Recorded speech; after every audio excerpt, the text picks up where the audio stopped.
Hello everyone, and this is my review for TNA Impact Wrestling on December 19th, 2013, and this is also the final resolution style Impact. At least that's how they're advertising, almost like pay-per-view quality type show for free on Spike type deal. And honestly, the fact that they were advertising it as a pay-per-view style quality, I think they fell a little bit short on that, just on the aspect of how much promo time they spent on everything. And now you figured, they'd spend the promo time with the Feast or Fired, which I felt was okay. I don't like the Feast or Fired style match to begin with.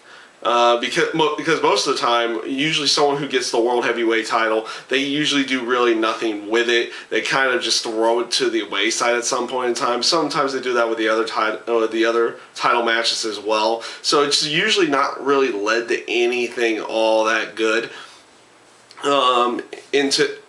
At least in the past Feast or Fires, we'll see where they go with these ones. The segment itself, I felt was pretty good. Yeah, obviously got to see a little bit more of, a little bit more tension between the James Storm and Gunner area, which was really good. And of course, continuing on with this whole Sting and EC3 storyline as well, with EC3 now getting the tag titles, and Sting trying to, and Sting saying, how much he's disappointed in the Carters and everything in that aspect, and trying to, get EC3 to do something great by facing him in the ring.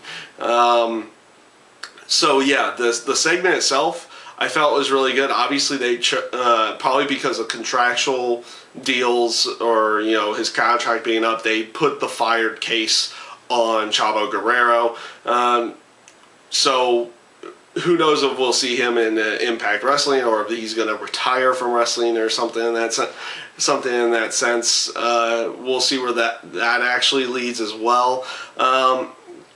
The match with Kurt Angle and Bobby Roode, the 2 out of 3 Falls match, was a great match in my mind. I felt they did a really good job of getting over the aspect, just the aspect of Kurt Angle wanting this match more than anything, and of course Bobby Roode going the extra mile, or going, to stoop to any tactic to try to win the match, winning both of his falls by cheating in general. So I liked where they went with that, and obviously I liked at the end of it where the disappointment of Kurt Angle, where he's getting that feel, where is he going to go next? So what does he have to do to try to prove that he still has it type deal? I like where they're actually going with that, and hope to see a little bit more of that in the near future as well.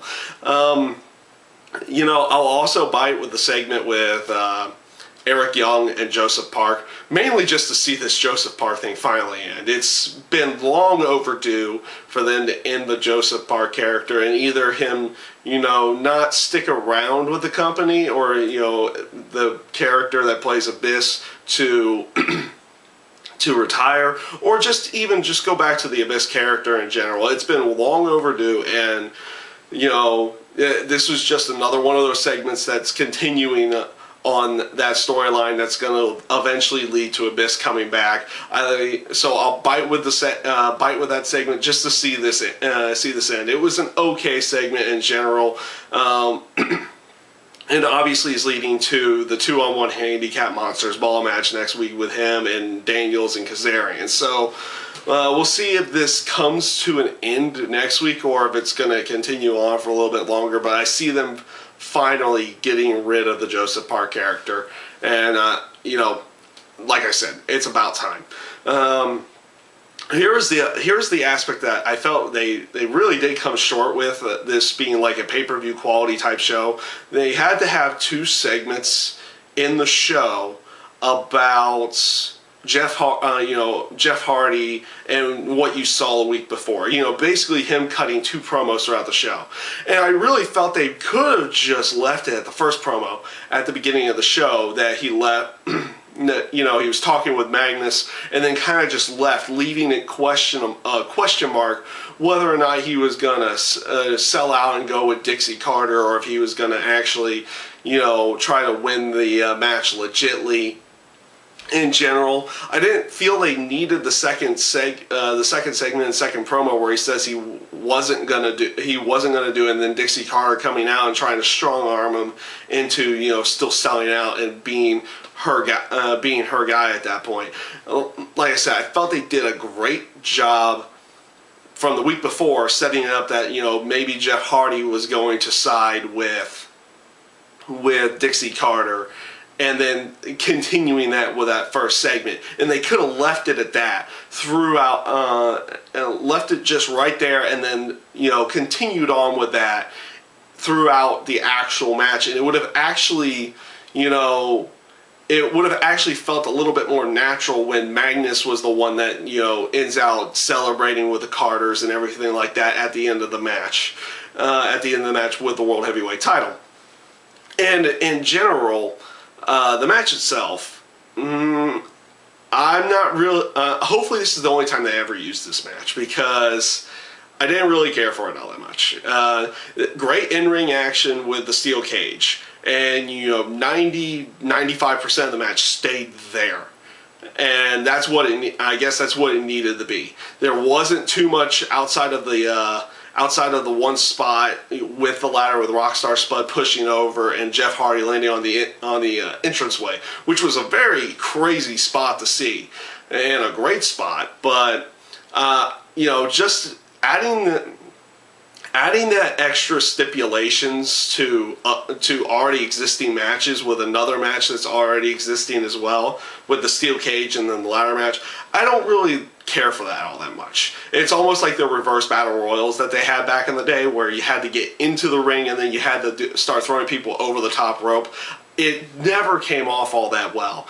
And I think the only reason why this match in general came off good was because they kept about the vast majority, 90-95% of that match inside of the steel cage, and very little of that time was spent outside of the cage, leading to Magnus grabbing the title off of the ladder. So, all in all, the matches in general, since there were only 3 of them, including the tag match with Madison Rayne, ODB, Lady Tapa, and Gail Kim, that was an okay match. It had a decent lead in from the week before, so, you know, they're going to continue on with that Madison Rayne type deal.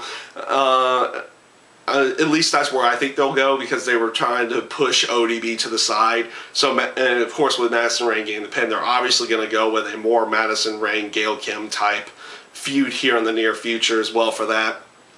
But overall, like I said, the matches were good.